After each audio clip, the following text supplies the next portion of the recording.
My name is Rebecca Reese, and thank you for attending my masterclass on how to create visual education for healthcare. I'm a Master's of Science student and currently a Dietetic Intern at the best hospital there is, Augusta University Medical Center. So come on, healthcare workers, and let's create these visuals for education. Today, I'm presenting a brief master's class to all healthcare workers on how to create visuals when giving healthcare education. So we are using the website Canva. So the contents of this master class are broken down into different chapters, and I'll include timestamps as well, just in case you want to refer back to a certain chapter. So we're going to have the introduction, why education is important in different types of learning styles, evidence-based practice. Then we're going to look at what do visuals look like, narrowing down the important information, how to use Canva, the basics, let's build a visual together, 5 minutes, a picture can mean 1,000 words, and then at the end, we're going to wrap up. So let's make education fun. Today, we're using the website Canva to create health education, where you will learn the basics of Canva and how to create unique visuals for your patients' needs. Why should we create visuals for our patients? Well, often senior citizens understand visual cues better than verbal cues. Verbal communication tends to become more difficult as a person ages. Many healthcare providers understand that effective verbal communication requires the addition of visual cues. Yet, we can also use visual cues with people who have language barriers, children, and sometimes with altered mental status patients as well. From grade school throughout college, we're familiar with the different types of learning styles.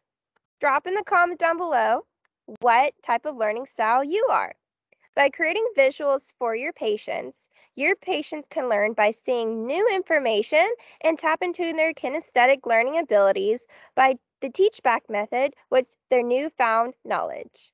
And I'm predominantly a visual and a kinesthetic learner. I've included this research study since us healthcare workers support evidence-based practices. Woohoo!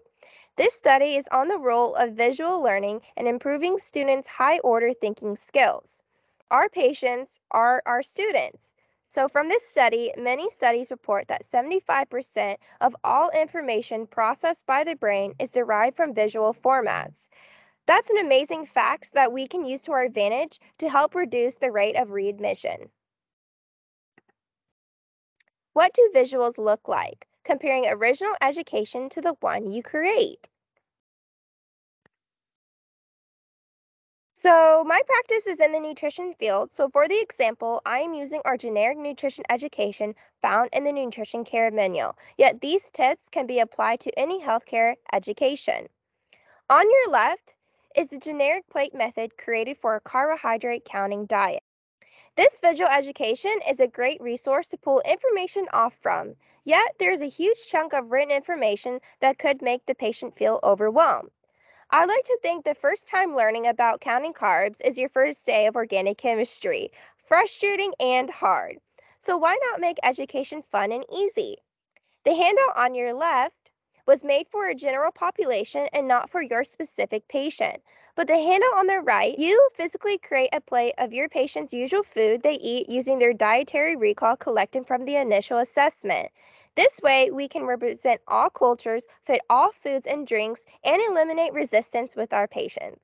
So narrowing down information. Here, we will look at the original information and try to see what we need to narrow down. What does our patient essentially need to know? As we can see here, this is the carbohydrate counting for people with diabetes handout that we give to our patients.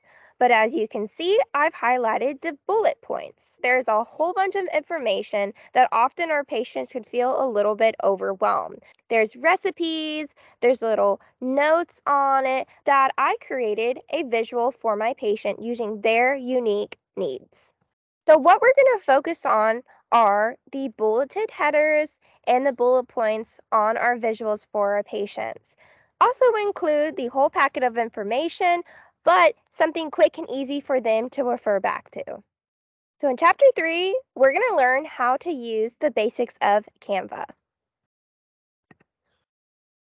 And I've included the QR code right here so you can scan to get to the website Canva. It's a free online graphic design website. This is Canva. It's our graphic design website. As you can tell, I've created some visuals for one of my patients. This visual was on what foods have vitamin K, often needed for patients who are often on blood thinners. So my visual was presented to an elderly woman, and often sometimes it could be hard to remember what foods contain vitamin K. So she presented to me, she says, I don't eat vitamin K foods, but I also don't know if I'm going to remember. I also don't do my own cooking. So I created this visual for her, and all of these tips are from the Academy of Nutrition and Dietetics, the bulleted points. So if you look at it, we went through this visual.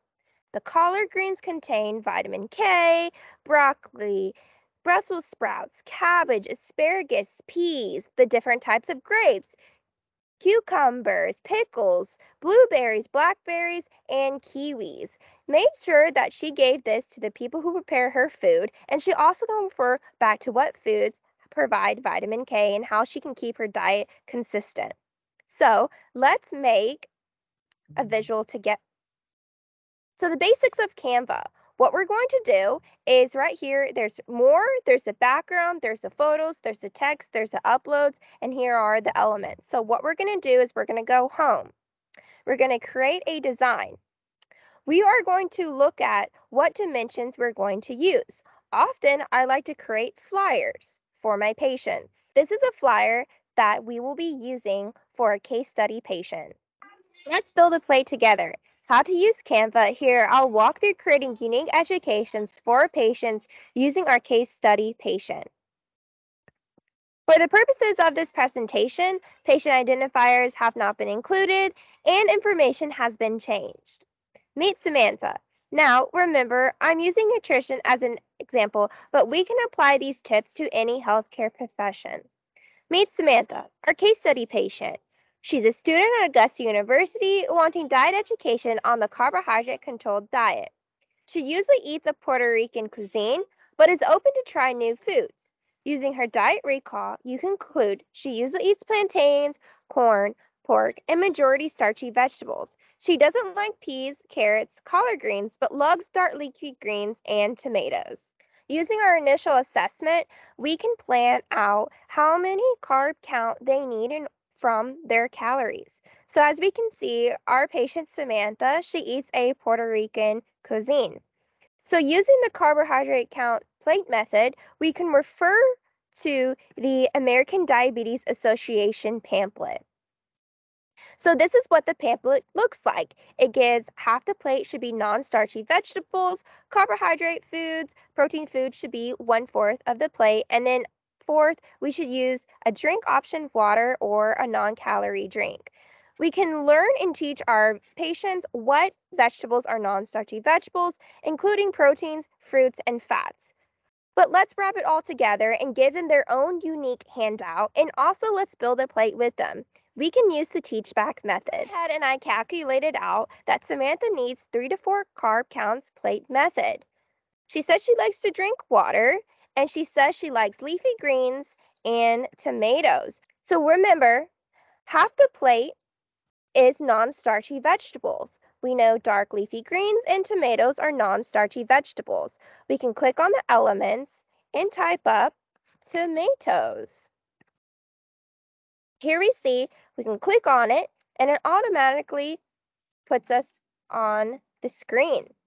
So we can research any type of food, healthcare objects. So we know that she likes to eat plantains. So we click on elements and we do the exact same thing.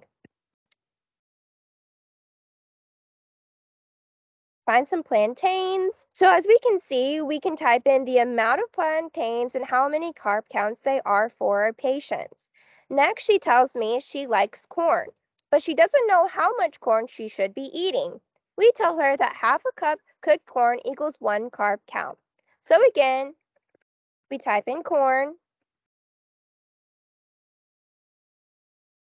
and here it's found. Next, we know that her main dish is pork. She says it's around the holiday time and we often like to eat pork. So then click on the elements, type in pork, and we find that pork is right here. So how do we add in a text box? So we go in and we click text and we go add a text box of choice. This way we can add text to our handout. So now we created a visual for our patient using their own unique foods, their own unique needs. Our visual now is done and we can present this to our patient. We can show them that, hey, maybe a new diet is brand new and sometimes it can seem pretty hard, but we made it fit their day-to-day life. This also lowers the resistance rate. Chapter 5. Remember, a picture is worth 1,000 words. Why spend the extra 5 minutes on creating a handout? First, we make the patients feel that their unique needs are covered. Second, we can use the teach-back method. And lastly, the patients will have a better understanding of their nutritional needs and feeling confident when leaving the hospital.